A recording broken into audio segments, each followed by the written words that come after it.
From behaviour, coined manterruption, where men cut into and talk over women without giving them a chance to speak. It's a fresh point of order. It's not a campaign, Mr. Speaker. Catherine Delahunty. As a victim of sexual assault... Order. But people's perceptions were, because they're so used to women not speaking up, that they'd spoken too much and more than the men. To pay parity. Today, dollar settlement for workers in the care and support sector has been approved this afternoon by Cabinet. And what it means to balance motherhood with career. I'm not the first woman to work and have a baby. And then, just being plain invisible. Had a colleague working alongside with me who was male, and the builder came in and shook my male colleague's hand and not my hand. I'm Sonia Sly, and this is the final episode of RNZ podcast Beyond Kate. Now, in this final episode, we're focusing on women in the workforce. It's an area where women are still fighting for equal pay and where the balance between the sexes still needs to be addressed. But in order to make sense of where we're at today, we need to take account of the past. In the late 19th century, when women in our country won the right to vote, some girls as young as 12 were entering the workforce. The main employment of women at the time was domestic service. Here's Barbara Brooks, Professor of History at Otago University. So you went out to work in the houses of other people, and you might do that at a very young age. You might be a childminder when you're 11 or 12 for another family. I mean, at 11 or 12, was that considered fairly responsible enough to start going out and earning a little bit of money? Yes, because families relied on the total income for the family economy. So it was family money rather than an individual wage that a person imagined was theirs. A domestic servant might earn, say, 9 shillings a week. And 9 shillings is about the equivalent of 1/20th of a UK pound. This is immigration, 1873. 20 years before the suffrage legislation was passed. Oh, and this is archivist Sean Maguire from Archives New Zealand, who also featured in episode 2 talking about his ancestor Felix Maguire. And we're in the bowels of Archives to have a look at an historical poster. Free passage is to be given to single female domestic servants and dairymaids. Free passages to any daughter of married couples of 12 years of age and upwards. They were desperate for women in the country. They really struggled to get people in as domestic service. Actually, it's keeping them as domestic servants. Right. They would arrive as domestic servants. And through the series, we've met some descendants of women who signed the petition, who in some instances ended up marrying the men of the household they were working for. Because New Zealand was largely male during those colonial years, so men wanted to head to the next stage in their lives. Which was actually to start a family, and they'd come hunting. Well, it's not quite the same as Tinder or even going out for the night to a bar in the hopes to meet a woman. Because, well, there just weren't any. You need somebody that's going to work well and prepared to work in tough conditions. Right. They'd arrive here, and then until about the 70s, 80s, there wasn't really a chance to go back. You know that saying that a woman's work is never done? Well, I think that's the case for many women today, and certainly true of those from our past. I went to Macetown when I was 15. Ellen Dennison, nee Mackie, grew up near Arrowtown in the South Island on her parents' farm. This is some audio recorded about 19th century women in work. And I went as a cook in the hotel. And it's there that she met her first husband, Thomas Patton. About 400 men in the mines up there. So they moved out of Macetown and she worked on his farm. Let's just say it wasn't an easy life. And I drove the horses in the chaff cutter for 15 years. And he wouldn't let nobody else drive these horses, only me. I'd be driving from about 7 o'clock in the morning till perhaps 7 o'clock at night. And you just have a spell for meals? Yes, and I had to go and cook the meals too. And that's exactly what I mean. A woman's work is never done, because even for those women today who have careers, there's still the washing, the cooking, the ironing, making dinner, looking after children. You get the picture. And did I mention she even had to make her own butter? I baked all the bread, made all the butter, made about £100 of butter a week. Which she sold to the locals too. The butter went up to the miners in Maystown. But it wasn't the same case for all women. Middle-class women would not have been expected to work at all. Sandra Coney, local Auckland councillor, feminist, author and historian. And would stay at home and help in the household before they got married. So it was, quite advanced for women to want to actually have employment who were middle-class women. But working women really never had that luxury. Many girls, working-class girls, would have gone into domestic service.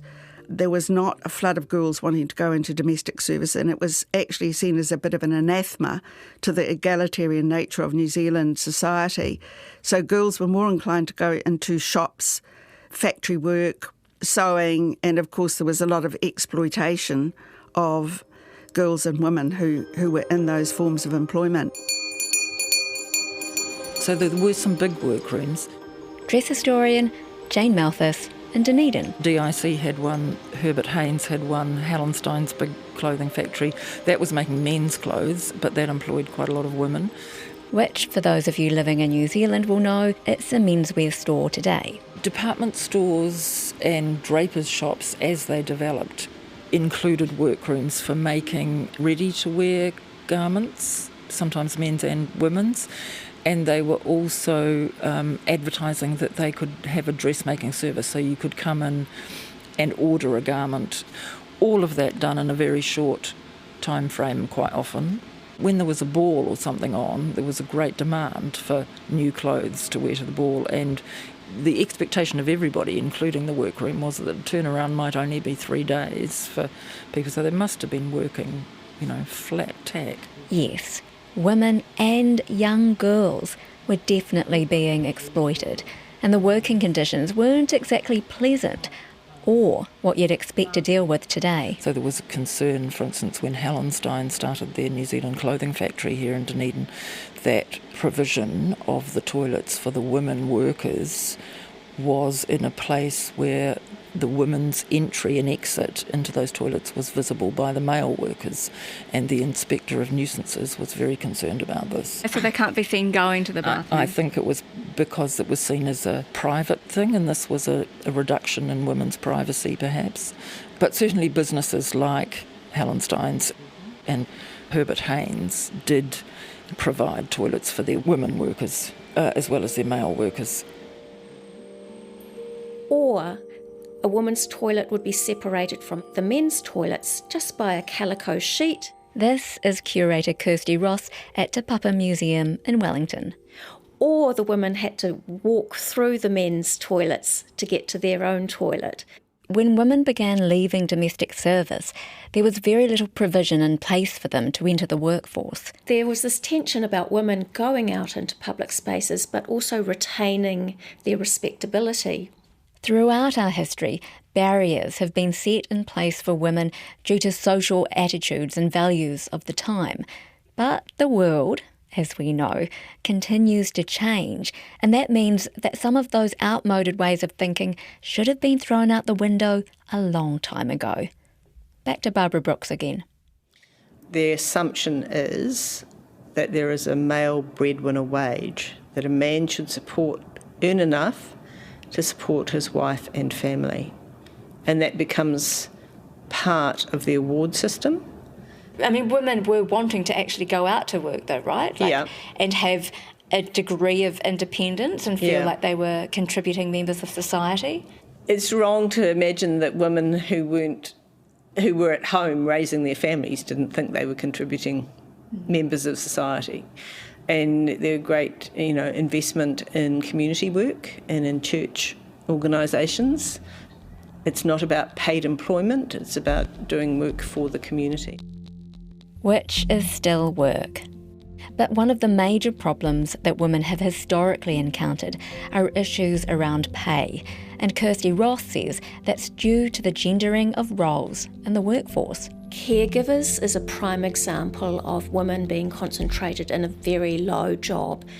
Today that a $2 billion settlement for workers in the care and support sector has been approved this afternoon by Cabinet. And it's whether or not, because it's women in that job, that their work is devalued. But have you ever wondered how those kinds of feminised roles for women in the workforce began? Late 19th, early 20th century, women were starting to move into offices. And offices at that stage were actually male domains. Women pick up the more mundane mechanical sides of office work, like the typing, while the men retain the management, the accounting, the banking side of things. And where they maintain their position of power even today. But there were other gendered or feminised professions where women were seen as highly capable and definitely employable, including teaching, nursing.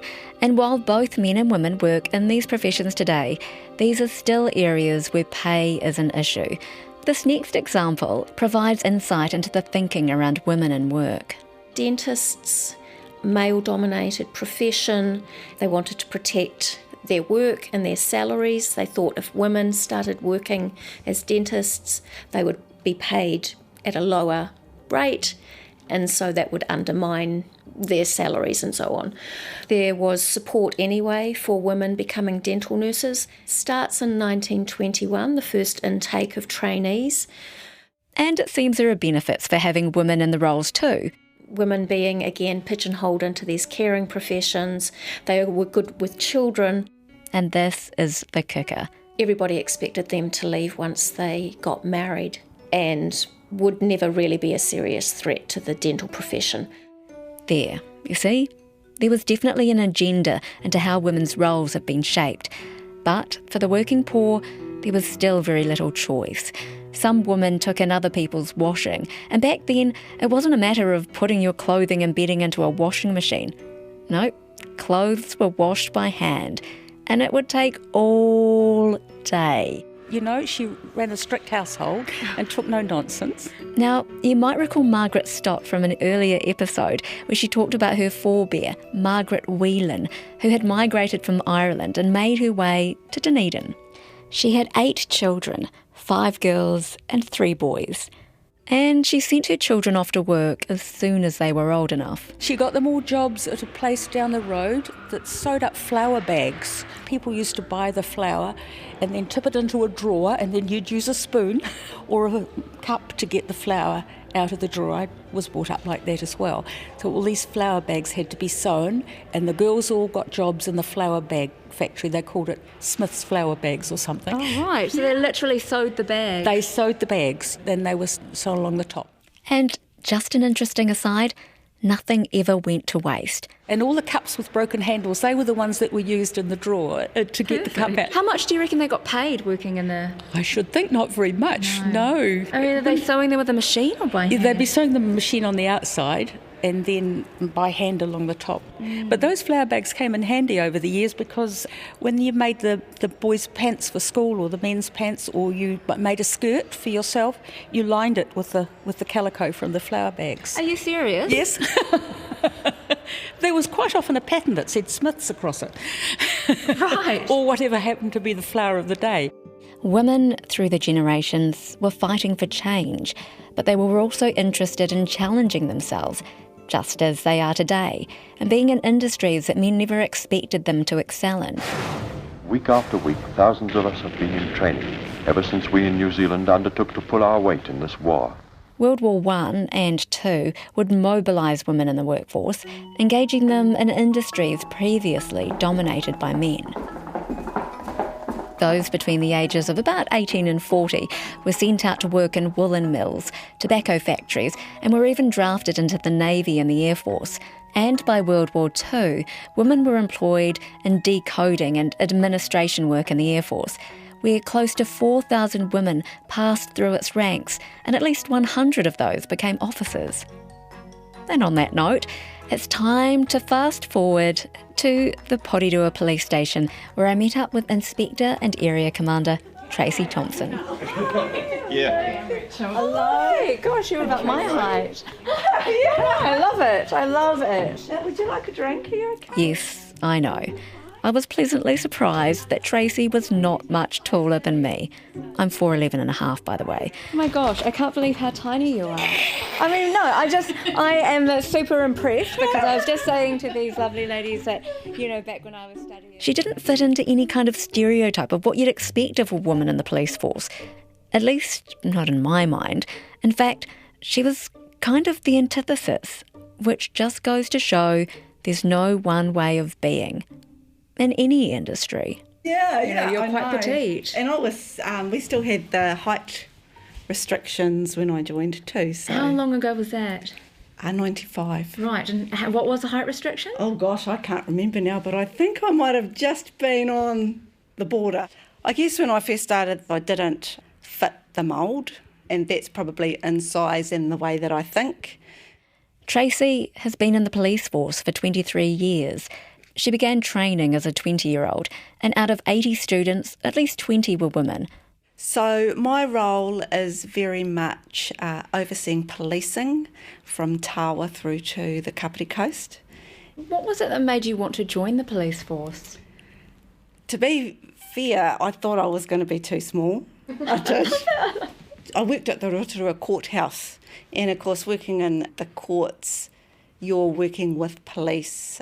So through conversations with Fem, it was just something that I thought I'd like to give a go. But contrary to what she thought or expected, she didn't feel as emotionally equipped at the time to deal with some of the scenarios she was presented with. The thought of being a police officer was exciting. The reality was a little bit different.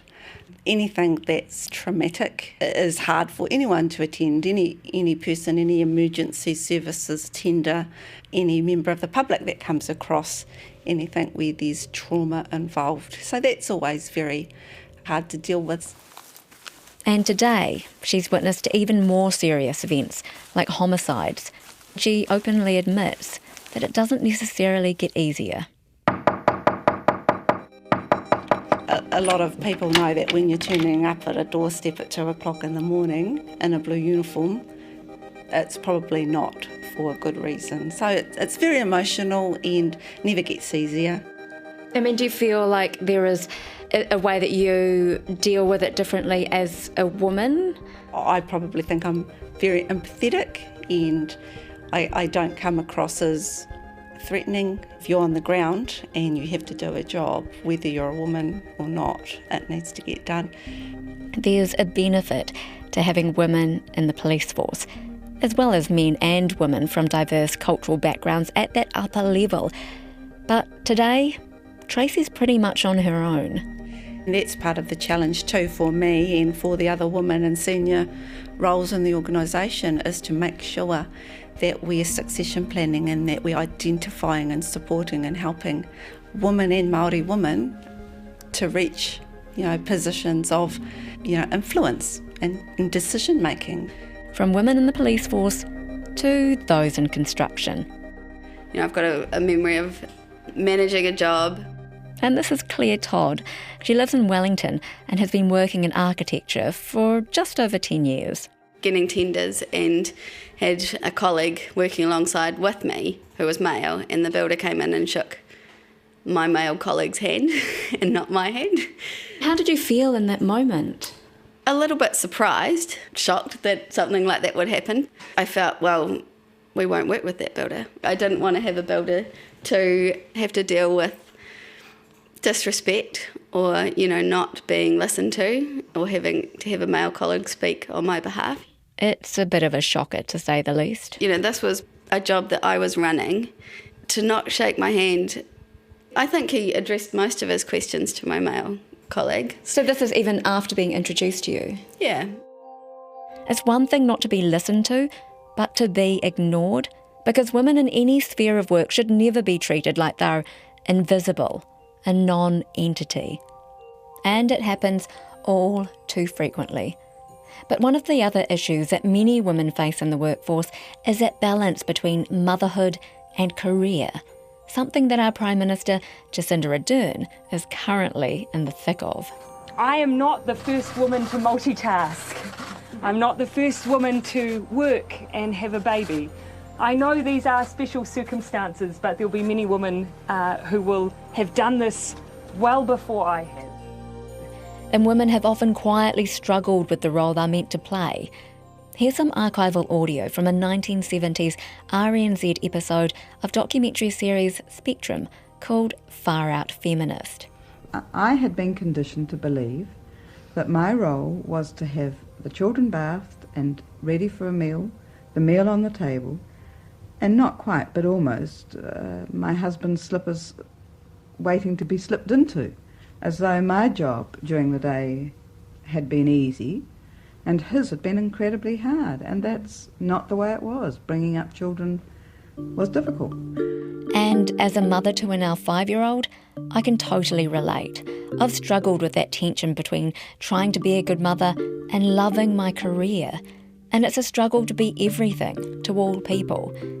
And in those jobs where hours are long, like Claire's industry as an architect, it's even more problematic for those women. They don't need to be that long and arduous hours that you put in. Claire has female friends who work in the industry who now have children. And, well, returning to work, they couldn't help but feel like they were being watched. And they were judged for leaving at 5 o'clock or whatever their work hours were.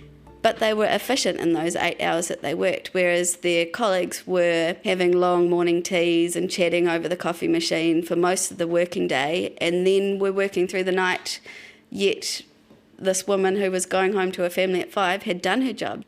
So those expectations, do you think that they're kind of unrealistic or just irrelevant? The expectations?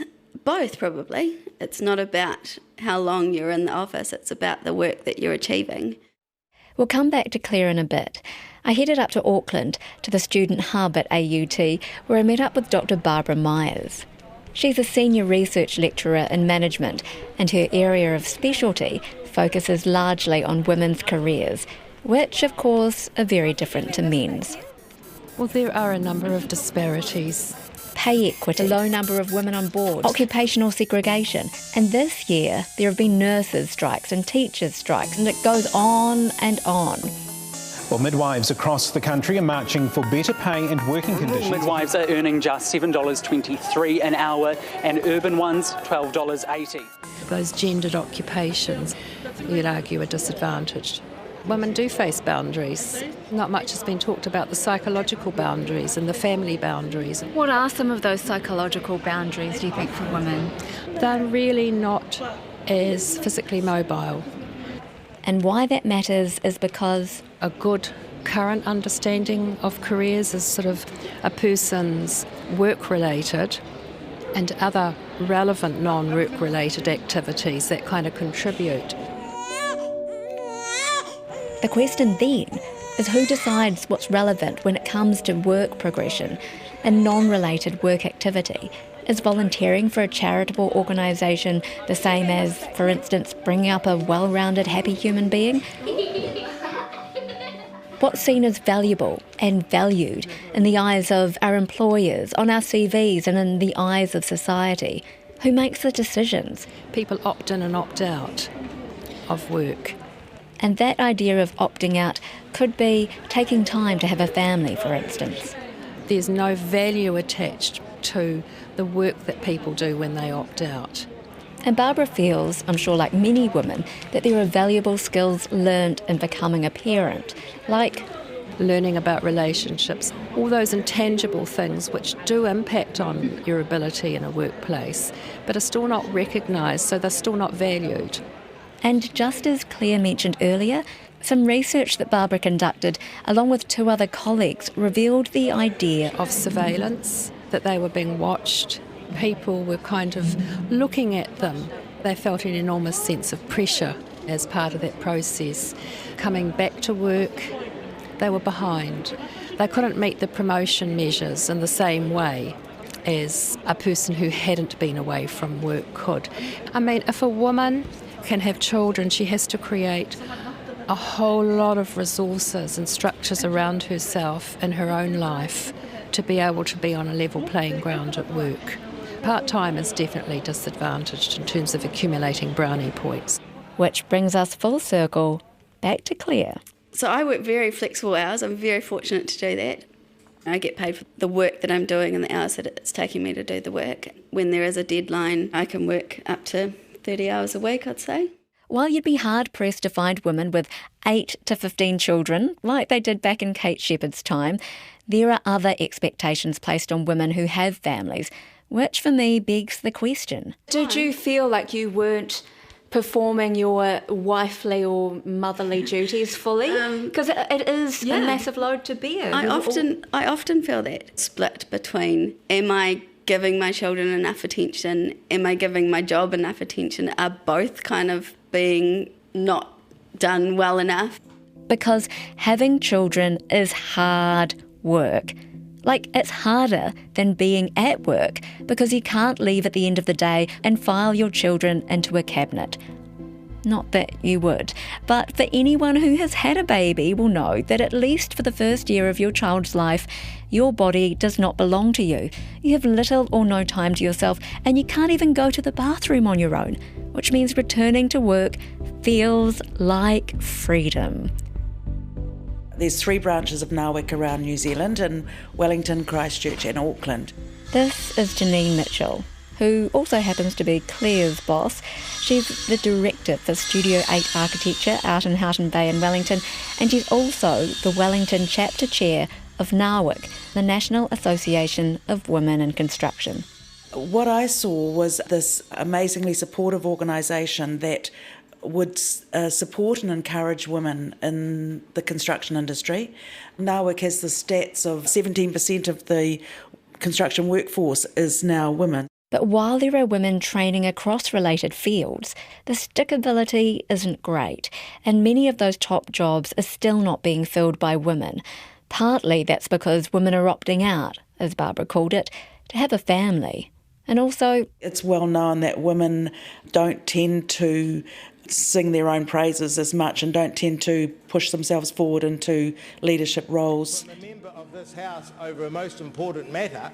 I don't see why I shouldn't be just allowed to finish my question. No, I'm sorry. I'll refer the member to the Standing Order 111 and I will certainly take it away and look at it. But one woman who's never been afraid to speak her mind and put herself front and centre is New Zealand academic and former Labour MP and Speaker of the House of Representatives, Margaret Wilson.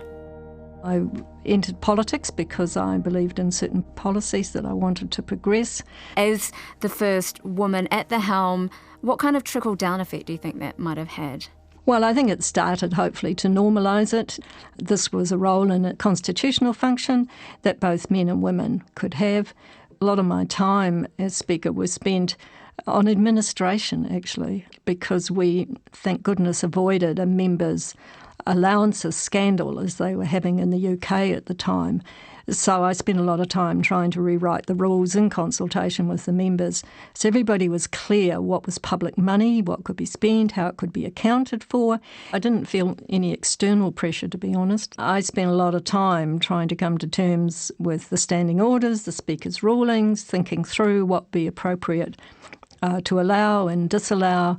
She basically wanted to excel in her job. For me, the pressure was more on making sure I was prepared to give what I thought were reasons for rulings. I think that's really important, that if you're saying someone's point of order is not, in fact, a point of order, and vast majority of them aren't, at least you can give them an explanation for why, and if they don't accept it, others probably will. Yes, there were comments about you that were gendered.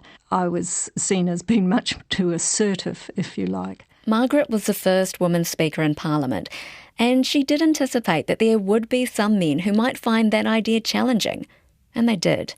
One of those was Rodney Hyde, a former party leader of ACT New Zealand, which had a right-wing, classical liberal point of view. Who really was quite disrespectful to the chair and to me personally. Which meant she did something she wasn't exactly proud of. Merely said you asked that question consistent with the standing orders. Would the member please leave the House? Absolute outrage. Please leave. So I reprimanded him, I suppose, with allusions which I'm not very proud of to his masculinity. He shut down very quickly. I can't remember the exact words, I'll get them wrong. And I remember at the time thinking, oh goodness, do I have to have to put him in this position. It shut him up and everybody else in the Parliament for a while, and things went along quite well.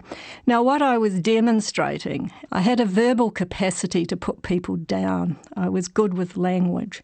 That's not necessarily a good characteristic. One that certainly served her during her time in Parliament, no less.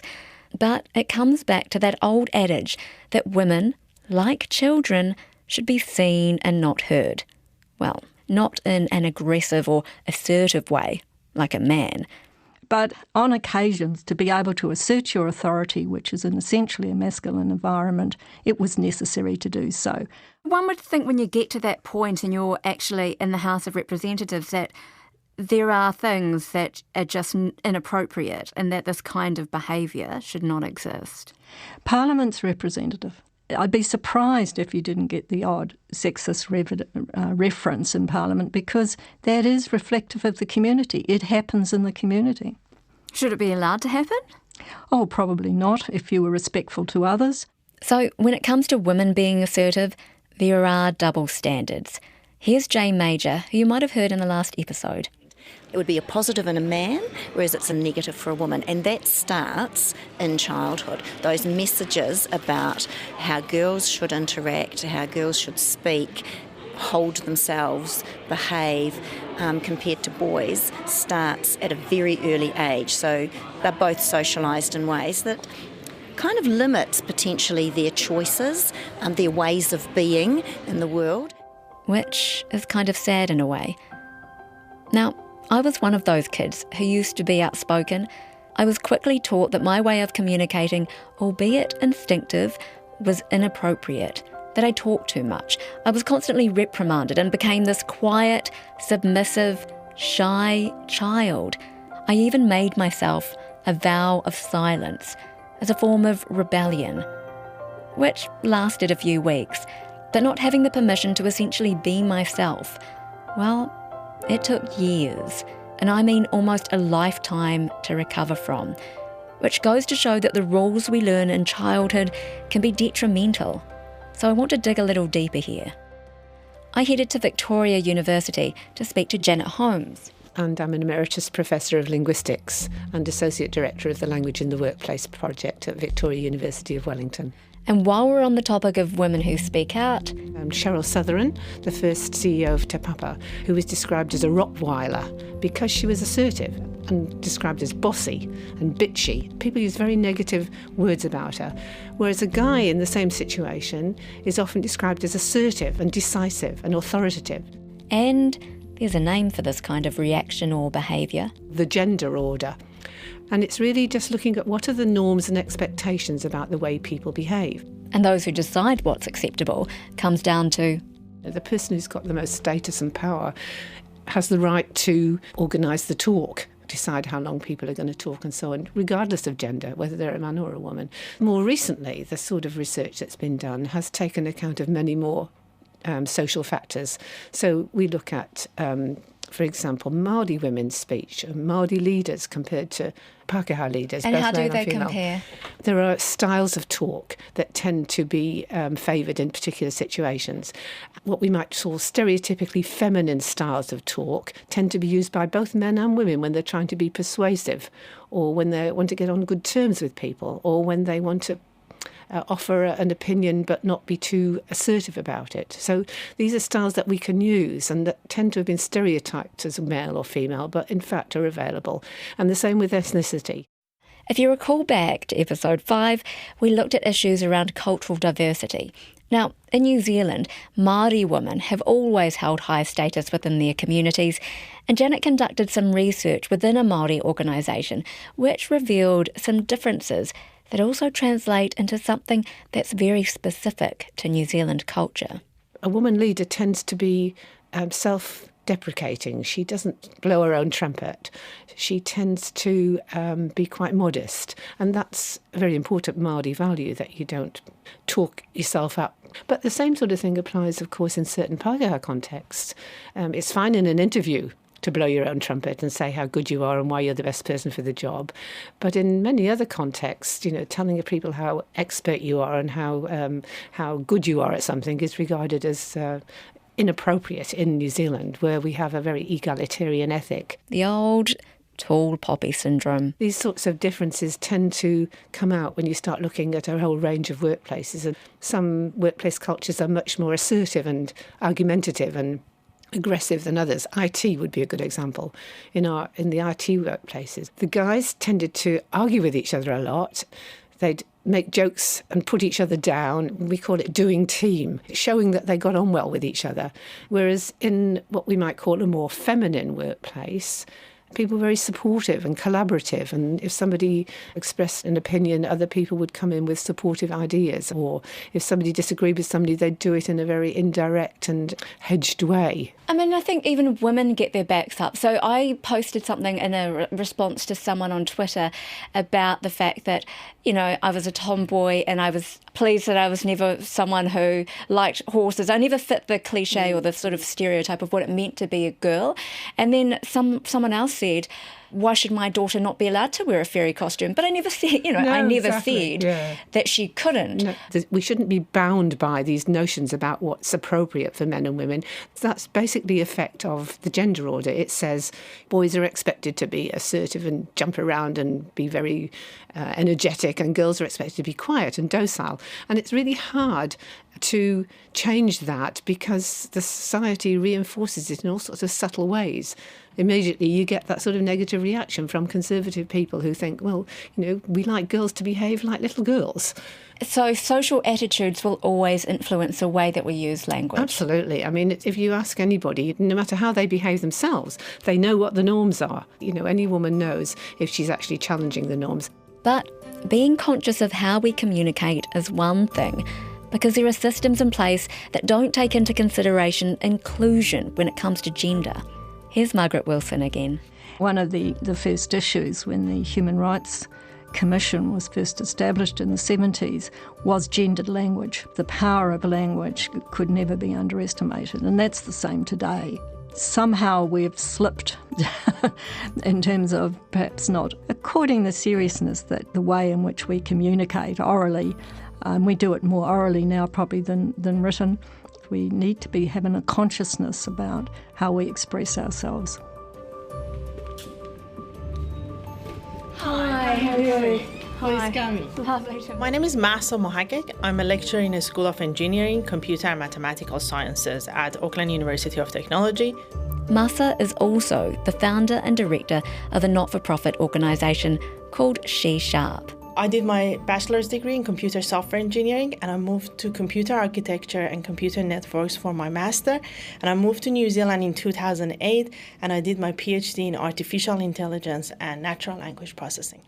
Masa sees a need for women in the industry. When she was studying, she was the only woman in her class. But arriving in New Zealand, she was faced with the same thing. She says that there are problems with perception that limit women entering the industry, as well as a lack of female role models. It's also the kind of industry that's maybe not so appealing for women, according to Masa, who, by the way, is pretty girly by her own admission. And I want to be girly, and I think there's no problem to be girly, so you don't need to wear a hoodie to be a coder. I'm pleased to hear it. But the reason why women are really needed in the industry is because without them, and diversity in general, mistakes are being made. Masa attended a conference run by Google. And they were talking about the YouTube app. And what they noticed about the videos that were uploaded, they were all upside down. So the reason for that, they noticed that if you're a right-handed, you hold the phone in a way that, you can actually get the video. If you're left-handed, you hold it for the other way around, that automatically just, reversed and turned the picture. So they didn't have anyone in the development team, left-handed to test that application with it before releasing. And that's why having people from different backgrounds, including women and left-handers, are crucial to product development in the tech industry. But in creating that necessary change, the wording around how roles are advertised also needs a bit of thought. So we are looking for a code ninja for that. Code ninja. This is called the Japanese crab technique. And I'm just like, I don't want to be a ninja. Right. So you think that immediately puts women off? Definitely, that's not a right wording. To be honest though, I quite like it. But I get it. It has a certain kind of energy to it though, doesn't it? Like a coding ninja. It's vital, somebody who's kind of quick and can operate in the dark. I don't know, at lightning speeds. If you really care about inclusion and diversity in your workplace, if you want to increase the number of female, you need to be mindful of how to word that job description and ad. But what about those jobs that are more physically demanding? I decided it was time to head to the country. Timekeepers are ready. Go! Well, from the studio at least, to chat to 26-year-old Pagan Karodia. She's a competition shearer and wool handler, and earlier this year she featured in a documentary called She Shears. Good shearing requires two: balance, grace, rhythm. I think I've been begging my dad to shear sheep since I was 8 or 9 years old, but I was never allowed. I've been competition shearing for about 3 years. The last 2 years I've only done maybe 5 or 6 shows a year where I actually shear, just because I've been trying to make the New Zealand team. So yeah, it is very demanding. You have to be very fit and all your gear has to be spot on. Competition sheep are prepped quite well. They're crutched in, have a belly off, so they can be anywhere between sort of 40 and 70 kilos, I'd say. When we're shearing every day, they can be sort of 80 to 110 kilos. We really have to think when we're manoeuvring the sheep around the board, especially with live sheep and machinery at the same time. It can get a bit difficult, especially when they're really kicky. Pagan grew up on a farm working in sheds with her dad, but the work is definitely no walk in the park. And when you're working alongside the boys, the competition's pretty stiff. It's a game of counting sheep. 1, 10, 25, 67, 125, 301. Summertime here, I'm sort of doing anywhere between 3 and sort of 390 a day. That's my highest I've done. It can be quite grueling the first sort of few weeks, but you get used to it. It's 7 days a week. So we only really get a day off if we ask for one. You're up at 4 o'clock in the morning, and then sort of down again by 8 or 9 o'clock at night. Kind of reminds me of Alan Dennison from the archival audio at the beginning of the episode. But maybe that's just farming life for you. Having a day off can kind of disrupt all that, take you a few more days to get back into it. But she isn't keen for her younger sisters to get involved in shearing. You see, it's an historically male-dominated industry that still doesn't really accommodate women. It's the same reason my father didn't want me there, I suppose. You get to some sheds and there's no toilets, and sometimes the water's not great. You can't drink the water, and there's some farms that are really good. They look after you and you have flush toilets and you have drinking water and that, but some don't. Gosh, so how do you actually manage that, like as a woman? Like, does it add to a level of discomfort or less enjoyment in your work? I mean, I just won't go to farms where there's no toilets. I'll just let Dad know that, there's no toilets there. I won't go there, and just take all my own water anyway. Most of our sheds in New Zealand are actually not too bad. I've shorn in many places in New Zealand and Australia. The guys sort of do just go around the back. There's always a long drop, or, most of our farms that started off with long drops and stuff like that, they're all getting flush toilets, and I think they're starting to be more up to date with that sort of thing and bringing in drinking water and all that. I guess it's a start. Yes, things have moved forward for women, but according to Margaret Wilson, there is one other thing that allows women a bit more freedom. Frequently, women had very little control over the decisions that were important in their lives. Now we do have more control. And for me, the fundamental to that is that women have financial control. In other words, that we have an economic independence that then gives us options in a way that we certainly haven't had in the past. And that to me has been why pay equity and equal employment opportunity, and I would say looking at the tax system as well, whatever it is in terms of enabling women to be financially independent is an important step on the way to in fact achieving equality. I have to agree wholeheartedly with Margaret. If we think back to those women who fought for women to have a right to vote, for social reform, to have an equal say on how society should run, to be valued and to have rights within divorce, it's clear that with financial equality, women do have more opportunities, as well as social freedoms and independence. But what happens without that? And are there women who fall through the cracks? The answer is yes, even today. And that's one thing that still hasn't changed since women gained the right to vote, because for those at the bottom, there are barriers that keep them there. I met up with Paula Lloyd on a rainy Wellington day, and we headed down a discreet alleyway to the Wellington Homeless Women's Trust. Paula's the manager for the centre, and she sees a range of women from different cultures and backgrounds coming through the doors. They're sent there on referral and can stay for months at a time. It's an interim measure to help them into safe housing, away from abusive situations and even trauma. And is each self-contained? Gender plays a significant difference in homelessness. I've heard that the 70% of those on the MSD social housing list are women. 70%? Yeah. That's huge. It is huge. I mean, what's the oldest that you've had, in terms of age of a woman coming through these doors? 59, I think. She was living on the streets. I mean, a number of health issues, physical health issues. And let's face it, if you live on the streets, you have little or no means to really look after yourself. It's brutal. And today, it's easy to assume that we live in an age where everything is accessible. Access to healthcare, to social services, and even digital technology, which for most of us is right at the tip of our fingers. But that's not always the case. But it really depends on where your state of mind is. So you might have an experience that every time that you've tried to access somewhere, that it's been really too difficult, that no one's really listened to you. You might have really low self-worth, and you might not know if there's any even worthwhile of you approaching that service. In this series, we've addressed a range of issues relating to women, and poverty is still an issue that's as relevant today as it was in the past. Many of the women who end up using the facility have come from situations of domestic and family violence. They've got no financial means to get ahead and nowhere else to go. Most of the women will arrive here with quite substantial debt. Quite frequently, women come to homelessness services really quite late on in their housing challenge times because they have exhausted all their social networks. In that process, they have spent more money. They might have been overcompensating by paying more to stay with someone they know, or they've made poor choices in a situation where they're desperate and not in the right frame of mind.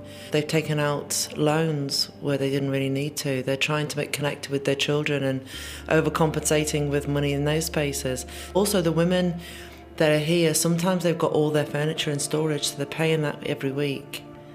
And if you could imagine if you're on benefits and you're paying $30, $40 a week to keep your furniture. All in the hopes that one day they'll be settled into a comfortable, safe home. And let's not forget too that women are also more vulnerable on the streets. And women will be used in that space as well. You think because so? They're so desperate. But then you know that when, just before they came here, they were staying at somebody else's flat and they were possibly having to trade sex to stay there. People prey on other people when they're desperate. And there's also a different attitude that exists towards women who end up in the cycle of homelessness. There's a lot of stigma around mothers that aren't with their children, and there's a lot of blame around that too. When they do see a woman sitting on the pavement, a lot of people still think that it's the woman's fault. We've had comments put on our Facebook page with people challenging, these women have put themselves in this situation. I sorted myself out and I was a lone parent, and this is what I can do. So yeah, there's a lot of judgment still. I mean, how far, if we were to look, it's 125 years since women got the vote, how far have we really come and what needs to change now? Oh, I think quite a long way, actually. Much better than we were in the 1890s, and we should never forget that. You know, it's a bit like women getting the vote. There needed to be somebody that stood up and made a big noise and a song and dance about it. We're standing up and making a little bit of noise, or as much noise as we're allowed to make, actually. You know, I've sat on selection panels where astonishingly awful things have been said about women candidates. If we can provide opportunity for our all young women to make an informative decision and to pursue what they're passionate about and not what they feel they have to pursue, we were very successful.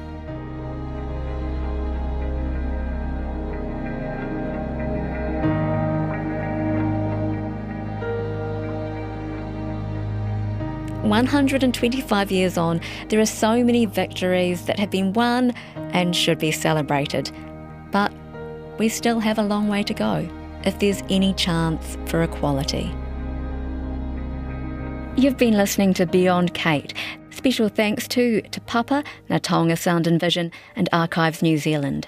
The 1893 women's suffrage petition is housed at He Tohu, the National Library of New Zealand. The studio engineer for this episode was Mark Chesterman. The dialogue coach for the series and podcast team is Adam McCauley, and the executive producer for this episode was Justin Gregory. And I'm your host and producer, Sonia Sly. And that wraps up Beyond Kate. Thanks again for joining me for the ride, and special thanks to all the incredible women and men who contributed to the series. If you'd like to listen again, you can head to the RNZ website, Podbeam, Stitcher, Radio Public, or wherever you get your podcasts. Thanks for listening.